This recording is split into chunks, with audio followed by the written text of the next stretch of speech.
తెలంగాణలో నేటి నుంచే విద్యా వారోత్సవాలు ఎల్బీ స్టేడియంలో ప్రారంభించనున్న సీఎం రేవంత్ రెడ్డి. ప్రభుత్వ స్కూళ్ల బలోపేతమే ప్రధాన లక్ష్యం.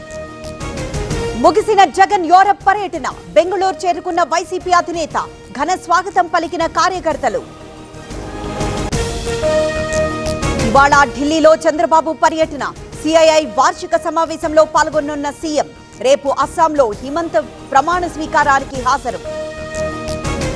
సింగపూర్ చేరుకున్న లోకేష్. ఇవాళ ఎంజీఐ ఆఫీస్ లో స్టీరింగ్ కమిటీ మీటింగ్. ఆ తర్వాత మరికొన్ని కార్యక్రమాలకు హాజరు. రేపు కేసీఆర్ అధ్యక్షతన కీలక సమావేశం. ఎమ్మెల్యేలు, ఎమ్మెల్సీలు, ముఖ్య నేతలకు పిలుపు. బీఆర్ఎస్ సంస్థాగత నిర్మాణం, సభ్యత్వాలపై చర్చ. ఇవాళ నర్సంపేటకు హరీష్ రావు. కూల్చివేసిన పురాతన శివాలయం సందర్శన. మాజీ మంత్రితో పాటు పాల్గొంటున్న జిల్లా నేతలు.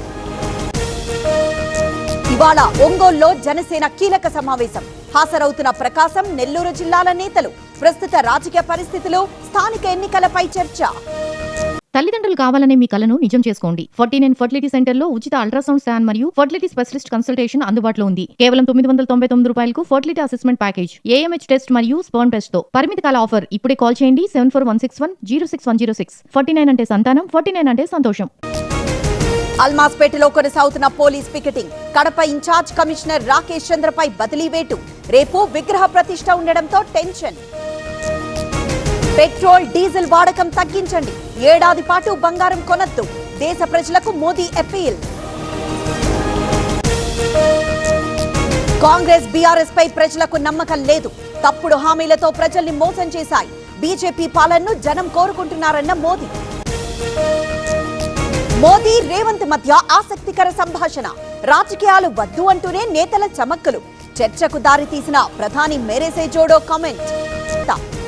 కాసేపట్లో తమిళనాడు ఎమ్మెల్యేల ప్రమాణం. రేపు స్పీకర్, డిప్యూటీ స్పీకర్ ఎన్నిక. ఎల్లుండి విజయ్ సర్కార్ కి బల పరీక్ష. సీఎం విజయ్ పై బీసీకే వామపక్షాల ఆగ్రహం. చివర్లో రాష్ట్ర గీతాన్ని పాడడంపై అభ్యంతరం. అధికారులను వివరణ కోరుతామన్న మంత్రి అర్జున. డీఎంకే శాసనసభాపక్ష నేతగా ఉదయనిధి స్టాలిన్. ఏకగ్రీవంగా ఎన్నుకున్న ఎమ్మెల్యేలు. కొత్త పాత్రలో కనిపించనున్న మాజీ డిప్యూటీ సీఎం. పుట్టపర్తి జిల్లాలో ప్రమాదం. అదుపు తప్పిన బస్సు. 27 మంది ప్రయాణికులు సురక్షితం.